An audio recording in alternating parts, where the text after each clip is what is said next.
আমরা যে লোকগুলো পাঠিয়েছি সেই লোকগুলোকে আসলে সবাই সেখানে গিয়ে কাজ পাচ্ছে কিনা এই বিষয়গুলো কিন্তু ইতিমধ্যে গত ৫-৬ মাস ধরে নিউজ বিভিন্ন পত্রিকায় সেখানকার অনলাইন মিডিয়াতে কিন্তু নিউজ হচ্ছিল যে অনেক লোক সেখানে যে কাজ পাচ্ছেন না, যে আসলে আমরা আমরা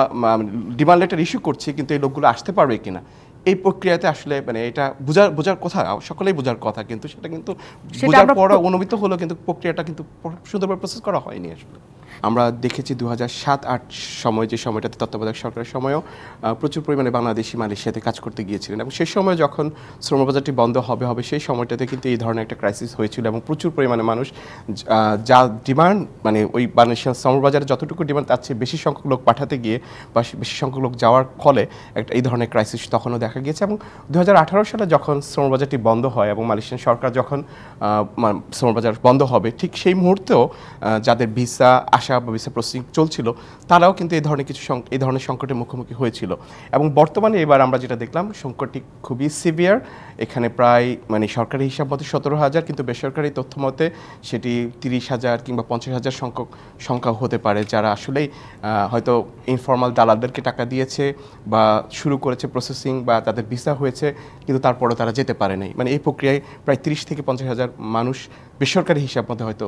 হতে পারে যারা অ্যাফেক্টেড হয়েছে। সেটা আসলে মানে আমি সেই প্রশ্নটাই করেছিলাম, এটা আগের থেকে কোনোভাবে জানা সম্ভব ছিল না, কারণ সবাই তো কাজের নিয়ে তারপরে এবং তাদেরকে টিকিট দেখিয়ে যাওয়ার ক্ষেত্রে সমস্ত প্রসেস শেষ করতে হয়, মানে প্রক্রিয়াটা এমন। তাহলে কোথায় গণ্ডগোলটা ছিল যে সব কিছু বাকি থাকা অবস্থায় তারা এয়ারপোর্টে এসে জানলেন যে তাদের আর যাওয়া হচ্ছে না? না, এখানে আসলে মানে যেটা হয়েছে যে আসলে মানে অ্যাগ্রেসিভ রিক্রুটমেন্ট একটা বিষয়, যেটা হচ্ছে যে ধরেন গত ৬ মাস থেকে ১ বছর যাবতই যারা বাংলাদেশি ওয়ার্কাররা মালয়েশিয়াতে যাচ্ছেন, আমার গবেষণাতে যেটা আমি পেয়েছি তারা কিন্তু অনেকাংশেই কিন্তু তারা আসলে সেখানে জব প্লেসমেন্ট পেতে সমস্যা হচ্ছিল অনেকেরই আসলে। এখন আমরা গত ধরেন ২০২২ সালে যখন লেবার মার্কেটটা ওপেন হলো, ২২ সাল থেকে ২৩ সাল পুরোটা সময় কিন্তু প্রচুর লোক গিয়েছে, এবং ২৪-এ আজকে প্রায় মে মাস, এখানে প্রায় ২ বছরের কাছাকাছি লেবার মার্কেটটা ওপেন ছিল। তো এই স্বল্প সময় প্রায় ৪.৫ লাখ মতো বাংলাদেশি কিন্তু মালয়েশিয়াতে প্রবেশ করেছে, এবং সেখানে যে শ্রমবাজারের যে চাহিদা